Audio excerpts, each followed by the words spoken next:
दोस्तों, आज की सच्ची घटना एक ऐसी व्यक्ति की है जो एक जगह पर काम कर रहा होता है। दरअसल वो कुछ लोगों को ऑर्डर दे रहा था, कुछ लोगों से काम करवा रहा था। वो एक ठेकेदार व्यक्ति होता है, जो कि अपने आस-पास की चीज़ों पर नज़र रख रहा होता है। इतने में उसकी नज़र एक लड़की पर पड़ती है जो कि उसी रास्ते से जा रही होती है। वो स्कूल जाने वाली लड़की एक कमसिन उम्र की एक नौजवान लड़की थी, जो कि दिखने में बेहद खूबसूरत थी। पहली नज़र का ये जो पहला प्यार था, वो उस नवयुवक को उस लड़की से हो जाता है। दरअसल ये नवयुवक एक ठेकेदार था जो कि वहीं पर किसी काम से अपने लोगों से मज़दूरों से काम करवा रहा था और ये लड़की जो थी वो स्कूल की तरफ जा रही थी। दोनों की नज़रें जब टकराती हैं तो वो लड़की इस बात को झेप जाती है और उसे अनदेखा करके आगे बढ़ जाती है।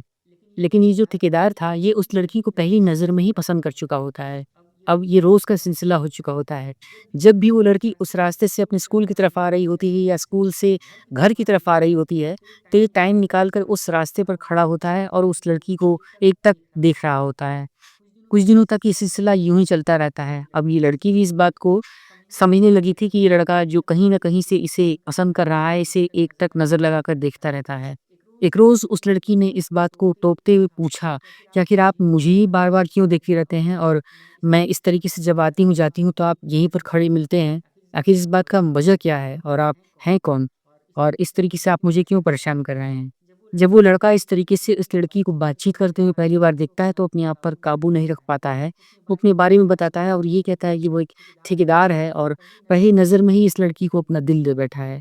दरअसल इस लड़के का नाम आरिफ़ था और ये आरिफ़ अंसारी नाम का व्यक्ति एक लड़की से प्यार कर रहा होता है जिस लड़की का नाम मुस्कान था और ये मुस्कान ठाकुर नाम की लड़की उस आरिफ़ नाम की लड़की को दिल दे बैठती है। इसके बाद इन दोनों के बीच में प्रेम प्रसंग का सिलसिला शुरू होता है जो कि शारीरिक संबंधों तक पहुँच जाता है। दोनों जमकर एक-दूसरे के साथ शारीरिक संबंध बनाते थे और एक रोज़ ऐसी दिल दहला देने वाली खौफ़नाक घटना घटती है जो कि 15 नवंबर 2024 को अखबारों की सुर्खियों, सोशल मीडिया की न्यूज़ लाइन्स और हमारे और आपकी तरह सबको चौंका कर और हिला कर रख देती है। तो इस पूरी सच्ची घटना में हम सिलसिलेवार तरीके से आपको बताएँगे कि आखिर कौन था वो लड़का, कौन थी वो लड़की, कैसे हुआ ये सनसनीखेज़ कतई और क्या हुआ था इसके बाद। इस पूरी वीडियो में बने रहें। तो आप सभी का हार्दिक स्वागत करते हैं आपके अपने इस यूट्यूब चैनल सच्ची घटना पर। दोस्तों, मैं अनुराग आज आपको एक ऐसी सच्ची घटना बता रहा हूँ जो छत्तीसगढ़ की बलरामपुर ज़िले से निकल कर सामने आई है। दोस्तों, दरअसल छत्तीसगढ़ के बलरामपुर ज़िला में एक थाना लगता है जिसका नाम है कुसुमी थाना और इसी कुसुमी थाना में अंतर्गत एक परिवार रहा करता था और इस परिवार में कुल 4 सदस्य थे। दोस्तों, परिवार में बचते हैं सिर्फ़ 3 लोग जिसमें कौशल्या देवी जिनकी उम्र करीब 30-35 साल के आस-पास थी, उनकी बेटी मुस्कान जो करीब 17 साल के आस-पास थी और छोटा बेटा मिंटू ठाकुर जिसकी उम्र करीब 5-6 साल के आस-पास थी। ये तीनों लोग उसी घर में रह रहे थे और जो पिता थे सूरजदेव वो बाहर जाकर काम कर रहे होते हैं। इस प्रकार से ज़िंदगी चल रही होती है। जो माँ थी, वो अपने बच्चों को घर पर रहकर ही पढ़ाया करती थी और अपनी काम को किया करती थी। एक रोज़ जब ये मुस्कान अपने स्कूल की तरफ जा रही होती है तो रास्ते में उसे एक व्यक्ति मिलता है जो कि उसे बार-बार एक लगातार घूरे जा रहा था, देखे जा रहा था। कुछ दिनों तक ये सिलसिला यूँ ही चलता रहता है। इसके बाद जब ये लड़की एक रोज़ परेशान हो जाती है, तो उस व्यक्ति को टोक कर पूछती है कि आखिर आप हैं कौन? और इस तरीके से मुझे बार-बार एक ही जगह पर खड़े होकर देखने का मतलब क्या है? तो इसके बाद वो लड़का मुस्कुराने लगता है और वो ये कहता है कि दरअसल तुम मुझे बेहद पसंद हो, मैं तुम्हें देखकर पहली नज़र में ही दिल हार बैठा हूँ। और मेरा नाम आरिफ़ अंसारी है, मैं झारखंड के भंडरिया ज़िला का रहने वाला हूँ और तुम मुझे बेहद पसंद हो, पे तुम मुझे अपना नाम बताओगी? तो वो लड़की को इस पहली बार में ही इस लड़के आरिफ़ का ये अंदाज़, ये रवैया जो होता है बहुत पसंद आता है। इसके बाद ये लड़की अपना नाम मुस्कान बताती है और ये कहती है कि मैं पास के ही जगहों पर रहती हूँ और मैं स्कूल जाती-आती हूँ, यही मेरा रोज़ाना का वक़्त होता है। इसके बाद ये आरिफ़ और मुस्कान दोस्ती कर लेते हैं। दोस्ती के बाद ये जो सिलसिला होता है ये प्रेम संबंधों तक बढ़ जाता है। प्रेम संबंधों का ये सिलसिला शारीरिक संबंधों तक कब पहुँचता है दोनों को पता ही नहीं चलता है और एक दोनों के प्यार में खोए हुए ये दोनों अपनी ज़िंदगी को एक अलग तरीके से जी रहे थे, अलग तरीके से अपनी दुनिया बसाने की जुगाड़ में लगे हुए थे। उसने जब मुस्कान ने ये देखा कि ये जो लड़का है आरिफ़ ये एक ठेकेदार है, पैसे वाला है, दिखने में भी खूबसूरत है, तो दोनों को कोई ऐतराज़ नहीं होता है। दोनों के रिश्ते जब बनना शुरू होते हैं, तो ये होटल के रूम से और बाहर जाकर मिलने से सिलसिला शुरू होते-होते घर तक आ पहुँचता है। जब पहली बार ये आरिफ़ घर आने की बात करता है, तो मुस्कान उसे साफ-साफ मना कर देती है। लेकिन जब बात कुछ दिनों की और बढ़ जाती है, तो इसके बाद मुस्कान खुद ही अपनी माँ से बातचीत करती है। उसे ये कहती है कि दरअसल एक लड़का है आरिफ़, मैं उसे बहुत पसंद करती हूँ और मैं उसके साथ प्यार करती हूँ, उसके साथ शादी करना चाहती हूँ। तो इसके जवाब में उसकी जो माँ कौशल्या देवी थी वो उस व्यक्ति से मिलने के लिए कहती हैं और वो ये कहती हैं कि तुम जिससे प्यार करती हो, हम जो उससे मिलना चाहते हैं, हम उसे देखना चाहते हैं। जब मुस्कान आरिफ के पास जाकर इस बात को बताती है तो आरिफ हिचकिचाता है। आरिफ मिलना नहीं चाहता था। आरिफ सोचता है कि कहीं कोई मामला उल्टा ना पड़ जाए। मैं एक अलग धर्म से संबंध रखता हूँ और इनके परिवार एक हिंदू धर्म से संबंध रखता है। तो इस बात को सोचकर कहीं न कहीं वो हिचकिचा रहा था। लेकिन जब आरिफ की गर्लफ्रेंड मुस्कान ने उसे बार-बार इस बात का प्रेशर दिया, उससे मिलने के लिए उसे मना लिया, तो एक बार आरिफ अपनी प्रेमिका मुस्कान को लेकर उस घर जाता है जहाँ पर कौशल्या देवी और उनका परिवार रहा करता था। घर जाने के बाद आरिफ को तो कुछ और ही उम्मीद था, लेकिन होता कुछ और ही है। मुस्कान की जो माँ थी कौशल्या दी, वो आरिफ का बहुत अच्छे से ख़्याल रखती हैं, उसकी चाय-पानी का, नाश्ते-पानी का प्रबंध करती हैं। बहुत अच्छे से घुल-मिल कर दोनों एक-दूसरे से मिलते हैं। घर पर जब आरिफ को इस बात का पूरा भरोसा हो जाता है कि मुस्कान की जो माँ है कौशल्या, उन्हें ये रिश्ता मंज़ूर है, वो उसे पसंद करती हैं और अब यहाँ आने में कोई रोक-टोक नहीं है। तो इसके बाद आरिफ अब बाहर मिलने की जगह अपनी प्रेमिका मुस्कान से मिलने के लिए घर पर ही आना शुरू कर देता है। घर पर आने का ये जो दौर था, ये दिन में और रात में हमेशा चला करता था। दोस्तों, इसके बाद होता यूँ है कि आरिफ जो अपनी प्रेमिका से मिलने के लिए आता था, वो ये समझ जाता है कि जो मुस्कान की माँ है, वो एक पैसे की लोभी औरत है, उसे पैसे की लालच से कुछ भी कराया जा सकता है और अगर वो उनके लिए कुछ गिफ्ट्स लाएगा, कुछ चीज़ें ला कर देगा, तो इस बात का कोई विरोध नहीं करेगा। ऐसा समझकर आरिफ ने उस महिला को महँगी-महँगी गिफ्ट्स लाकर देना शुरू कर दिया। मिंटू ठाकुर जो कि 6 वर्षीय एक बच्चा था, उसे खेलने की चीज़ें देनी शुरू कर दी, कुछ पढ़ने की चीज़ें देनी शुरू कर दी। इस तरीके से जो उसकी खर्चे थे, उसके घर का जो रहन-सहन का खर्चा था, जो चीज़ों को खरीदने का खर्चा था, वो सारी चीज़ें आरिफ ही अब जुटाना शुरू कर देता है। जिसके कारण आरिफ के घर आने-जाने पर किसी भी प्रकार की कोई पाबंदी नहीं थी, कोई दिक्कत नहीं थी। जो मुस्कान की माँ थी, वो इस बात को अच्छे तरीके से जानती थी कि जो आरिफ है, वो यहाँ पर क्यों आ रहा है और उसकी बेटी और आरिफ दोनों एक कमरे में जाकर क्या करते हैं, घंटों-घंटों के बाद बाहर निकलते हैं। लेकिन दोनों के ऊपर ऐसी पट्टी पड़ी हुई थी, दोनों को ऐसा नशा चढ़ा हुआ था पैसों का और महँगी गिफ्ट्स का कि उन्हें वो सब कुछ चीज़ें दिख ही नहीं रही थी जो कि घट रही थी, जो हो रही थी। और इधर जो मिंटू ठाकुर था 6 वर्षीय बच्चा, वो सारी चीज़ों को देखता है कि उसकी बहन एक भैया के साथ एक रूम में जाती है और काफ़ी घंटों के बाद बाहर निकलती है। लेकिन वो भी अपनी छोटे-मोटे गिफ्ट्स में और अपनी चीज़ों में व्यस्त रहा करता था। उसे इस चीज़ों की कोई ना ही परवाह थी, ना ही इसे कोई जानकारी थी और वक़्त यूँ ही गुज़र रहा होता है। इधर जो सूरजदेव ठाकुर होते हैं, वो अपने परिवार से आए दिन संपर्क कर लिया करते थे, फ़ोन पर हाल-चाल और बातचीत का दौर चला करता था। लेकिन उन्हें इस चीज़ की कोई जानकारी नहीं थी कि उनके पीठ के पीछे इस तरीके से एक लड़का है जो कि गैर मज़हब का है, वो इस घर में आता है, इनकी बेटी के साथ इनके घर में ही संबंध बना रहा है और इनके परिवार को गिफ्ट्स दे रहा है, गिफ्ट्स देकर पगलाने का प्रयास कर रहा है।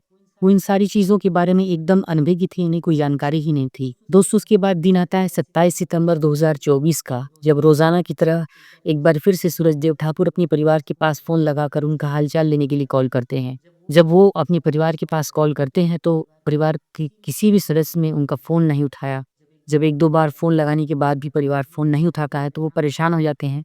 वो सोचने लगते हैं कि आखिर ऐसा मामला क्या है कि मेरे परिवार में मेरा कोई भी सदस्य फ़ोन ही नहीं उठा रहा है। बहुत परेशान होते हैं।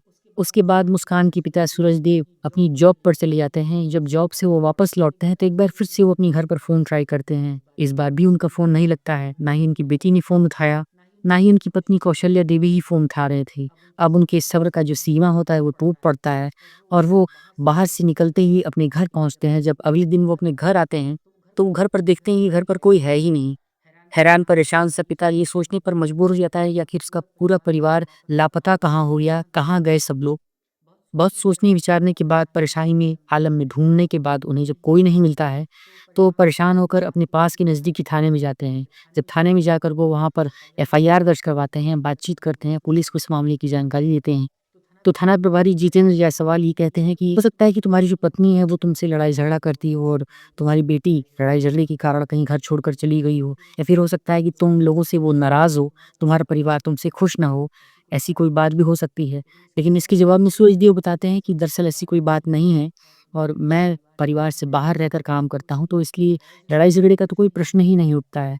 जब पुलिस इस तरीके से इस बात को जानती है, तो वो तत्काल हरकत में आती है और इस परिवार की गुमशुदगी की रिपोर्ट को बाकायदा दर्ज किया जाता है और दर्ज करने के बाद पुलिस अपने स्तर से जांच पड़ताल करनी शुरू कर देती है। लेकिन जो नतीजा था वो सिफ़र ही निकलता है, कोई जानकारी नहीं मिल पा रही थी। और इसके बाद पुलिस ने भी इस मामले में कोई ज़्यादा तरजीह नहीं दी और पुलिस उस परिवार को ढूँढने की जगह अपने काम में लग जाती है और उस केस को दबा दिया जाता है। इधर जो परिवार का मुखिया था सूरजदेव ठाकुर, वो परेशान था, वो भी परिवार को हर जगह पर ढूँढने का प्रयास कर रहा था, लेकिन उसे कोई सफलता नहीं हाथ लगती मिल रही थी। दोस्तों, इसी बीच 15 नवंबर 2024 का वक़्त आ जाता है, जब इस जगह पर दहेजवर नाम का एक एरिया पड़ता है। उस एरिया में एक किसान अपने खेत में जाता है, जो एक धान की खेती होती है। जब धान की खेती में जाकर वो अपने खेत में निगरानी कर रहा होता है, तो उसकी नज़र अचानक से 3 कंकालों पर पड़ती है। मानो कि 3 कंकाल देखकर वो हड़बड़ा जाता है, परेशान हो जाता है और चीख-पुकार मचानी शुरू कर देता है। दोस्तों, इसके बाद तत्काल पुलिस को इत्तला दी जाती है। पुलिस आती है और मौके पर पंचनामा करती है, शव को पोस्टमार्टम के लिए भेज दिया जाता है और लाश के आस-पास जो कपड़े थे, जो भी चीज़ें बरामद होती हैं, उससे उन चीज़ों को वेरीफ़ाई करने का प्रयास किया जाने लगता है। तत्काल पास के थाने में खबर दी जाती है कि क्या आस-पास किसी भी थाने में कोई गुमशुदगी की रिपोर्ट दर्ज की गई है? तो उसकी जानकारी में ये जवाब मिलता है कि जी हाँ, 3 लोगों की गुमशुदगी की मिसिंग रिपोर्ट जो थी, वो पिछले ही महीने दर्ज की गई थी। तत्काल उस व्यक्ति को बुलाया जाता है जो कि सूरजदेव ठाकुर था।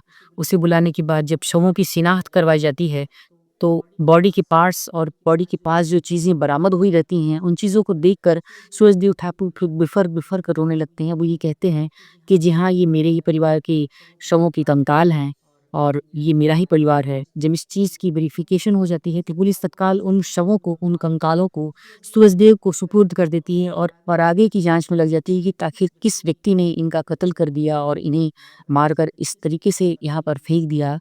तो दोस्तों, इसके बाद पुलिस तुरंत जाँच-पड़ताल में लग जाती है। तत्काल पुलिस ने आस-पास की सीसीटीवी कैमरा की फुटेजेस निकालनी शुरू कर दी कॉल डिटेल्स के आधार पर और सीसीटीवी फुटेज में 2-3 लोग मिलते हैं जो कि इनके आधार पर ये वेरीफ़ाई होता है कि एक आरिफ अंसारी नाम का व्यक्ति है जो कि सस्पेक्टेड है। प्राइम सस्पेक्ट होने के कारण पुलिस तत्काल इसे उठा लेती है। उठाकर उससे पूछताछ की जाती है। तो उसमें ये पता चलता है कि जी हाँ, ये वही व्यक्ति है जो कि उस परिवार की एक लड़की मुस्कान ठाकुर से प्रेम प्रसंग में संलग्न था और मुस्कान और आरिफ का प्रेम प्रसंग चल रहा था। और इसी बीच 27 सितंबर 2024 को एक सीसीटीवी फुटेज में एक कार में 2-3 लोग मिलते हैं, जिसमें एक व्यक्ति जो कि आरिफ अंसारी था और उसका बड़ा भाई मुख्तार अंसारी था और एक और व्यक्ति मिलता है जो कि उस शव के पास मिलते हुए दिखाई पड़ते हैं। इसके बाद पुलिस तत्काल उन तीनों को भी हिरासत में लेती है, सख्ती से पूछताछ चलती है, कॉल डिटेल की सीडीआर रिपोर्ट्स और उस सीसीटीवी फुटेज के हिसाब से ये सिद्ध हो जाता है कि ये तीनों इस कत्ल में दोषी हैं, इनका ही जुर्म है और तत्काल वो व्यक्ति भी अपना जुर्म कबूल कर लेते हैं। दोस्तों, इसके बाद पुलिस ने आरिफ और उसके भाई मुख्तार से पूछताछ की और उस तीसरे व्यक्ति से पूछताछ में ये जानकारी निकल कर सामने आई कि हाँ, इन तीनों ने ही उस परिवार का बेदर्दी से कत्ल कर दिया।